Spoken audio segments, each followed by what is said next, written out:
So it's 8 o'clock in the morning, and Alfie and Julie, they're still in bed. But there's quite a few other people wandering about on the campsite. I can't just lie there. I have to get up and have a cup of tea. So we'll carry on the journey around Skye today. We've got around the north coast and then back down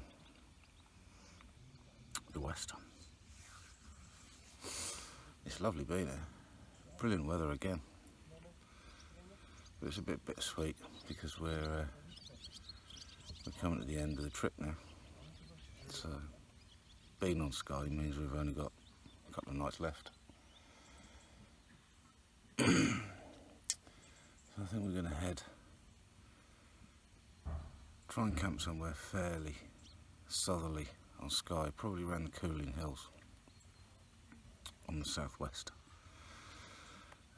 Because tomorrow the plan is to get the ferry from Ardvasa to Mallaig, and then do one more camp somewhere on the way home, really, sort of, I don't know, Fort William, Glen, Loch Lomond, one of those along that route, because driving back from Skye, it's probably, with stops, it's probably about 12 hours, 11, 12 hours to home, and I don't fancy doing that. So I'd rather split it. I'd rather get off of Skye and then do one more camp somewhere. If we could get as far down as Loch Lomond, that'd be good, because we're only about 5-6 hours then from home. So yeah. So we'll pack up in a bit, have some breakfast and hit the road. So I was just looking at the route and I thought I'd better book the ferry, which is a good job I did, because there was only 2 free ferries tomorrow with space on, and they go from Armadale down here at the bottom of Skye to Mallaig. So the earliest ferry we could get on was I think it was 5:10 tomorrow afternoon, which is good because it gives us a bit more time on Skye, but it's bad because it's not going to give us a lot of time to get anywhere further south to set up a camp, to get us closer to home to drive back on Sunday. So so I think what we'll do, we're currently here at Saffin, so we're going to drive around the north coast of Skye and then head down, and when we get to here we're going to branch off, and just before Car Boost we're going to take this little road, and we're hopefully going to stay at the Glen Brittle campsite, which was voted the best campsite 2019, right on the beach. And then tomorrow we'll carry on our journey back around to Armadale to get the ferry. So yeah, if you are up here in the summer, book the ferry if you're going to use it, because they fill up quick. And the cost of it was £17.40 something. That's a car, 2 adults and a child. Single, one way.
So we're driving along the north tip of Skye, and we've come across this old settlement that they've sort of done up with stone buildings, thatched roofs, and it's only about, I think, $6.50 for us to get in, for the three of us. Have a look round. It's just a museum showing the way that the islanders used to live. Pretty good.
that was a really little interesting find, really. And I just asked the lady on the way out the history of the place, and these 3 houses here are original. They were lived in by the Grahams, so this was the house, the one next to it was for the cows, and the other one down there was lived in by the tailor of the village, and they were lived in until 1957. The other houses on the site, some were for just up the road on another site, and they brought them here, and some of the other bits and pieces have been added for effect, really, to show what island life was like. But these 3 are the original.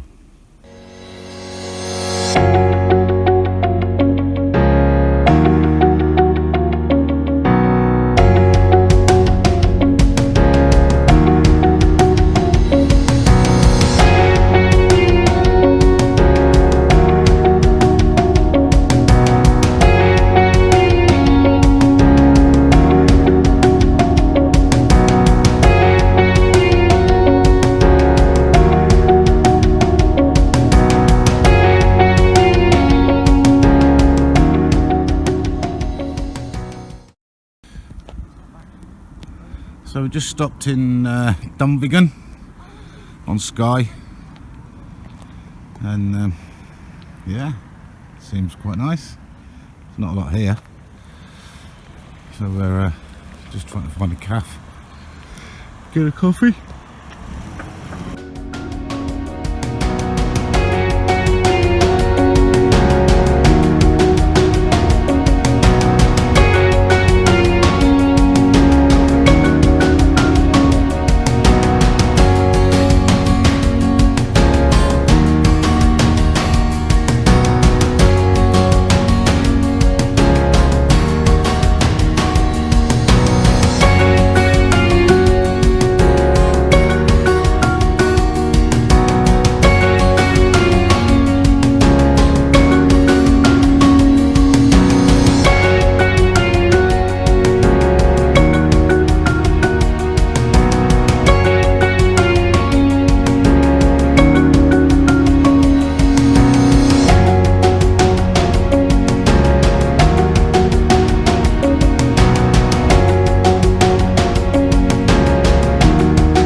we've just arrived at Glen Brittle campsite,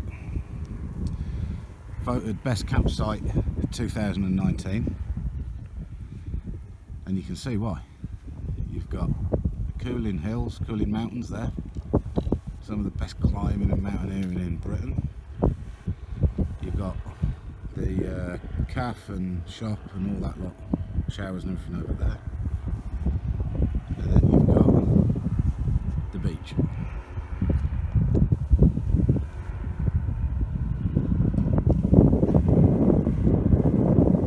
Absolutely stunning. And we're camping right here. We'll probably go down onto the beach later and have a fire. Maybe do some fishing if the tide comes in. That's good, we've got a nice steady wind for the old turbine. It saves paying for an electric hookup.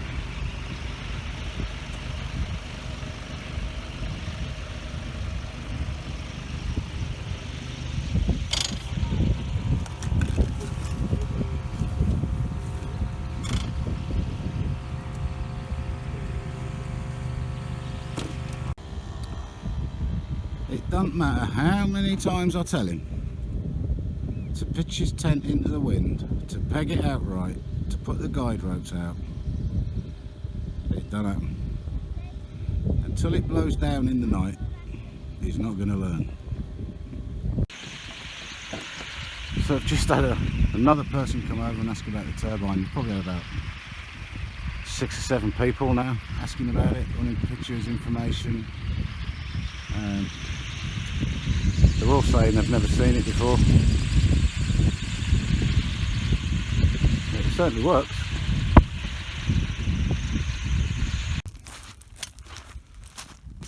So we're all set up in camp now, had a brew. Julie's doing a bit of sunbathing. So me and Alfie are going to go try and find some sandworms and things to use as bait later.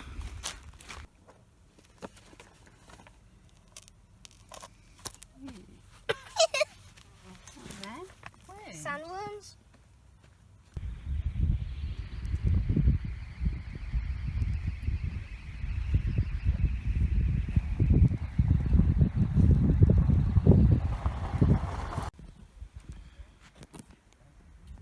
And there's part of the cooling ridge. Longest ridge walk in Brittle. Well, it's not a walk, it's a scramble stroke climb with bits of walking. That on you, and I can do that, and I've made myself 2 spaces.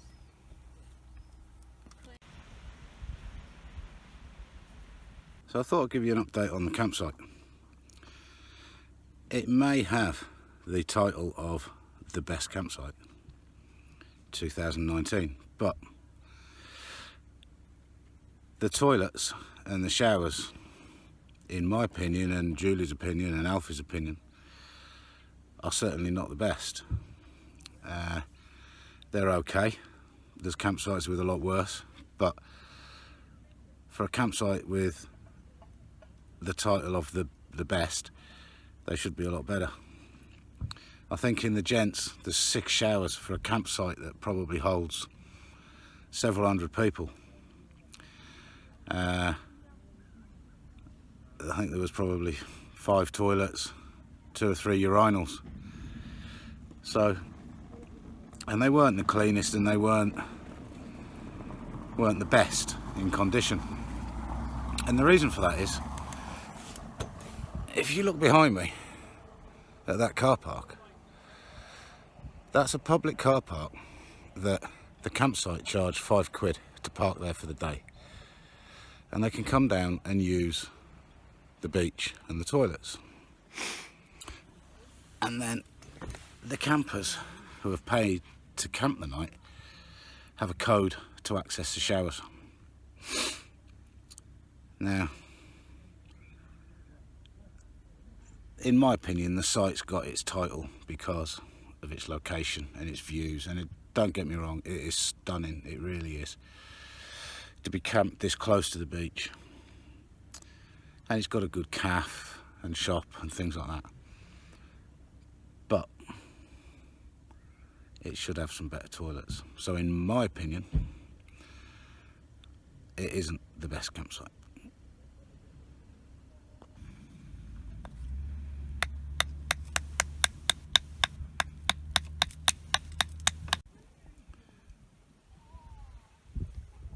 So Alfie, you got the firewood ready?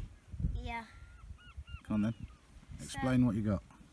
This is the bark, which is birch bark, and we use to light the fire. Then we got the little pieces to keep it going, so it doesn't just go straight down as soon as you light it.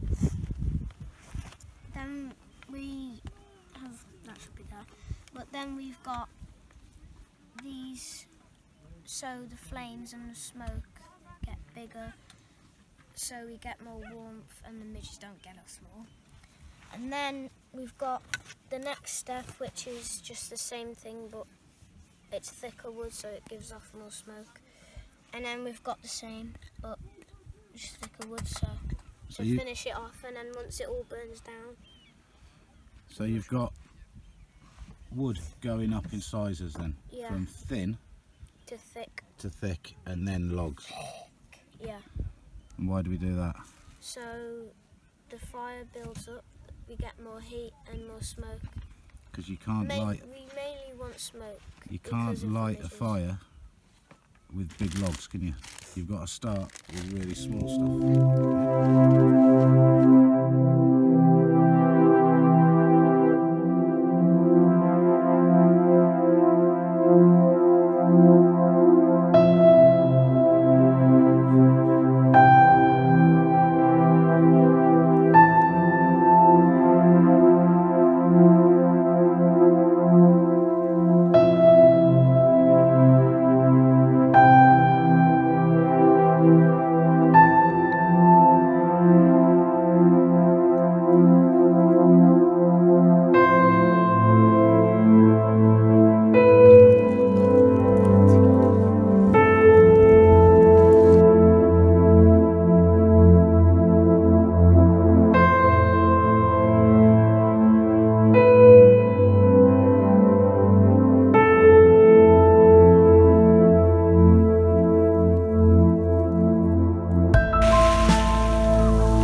See?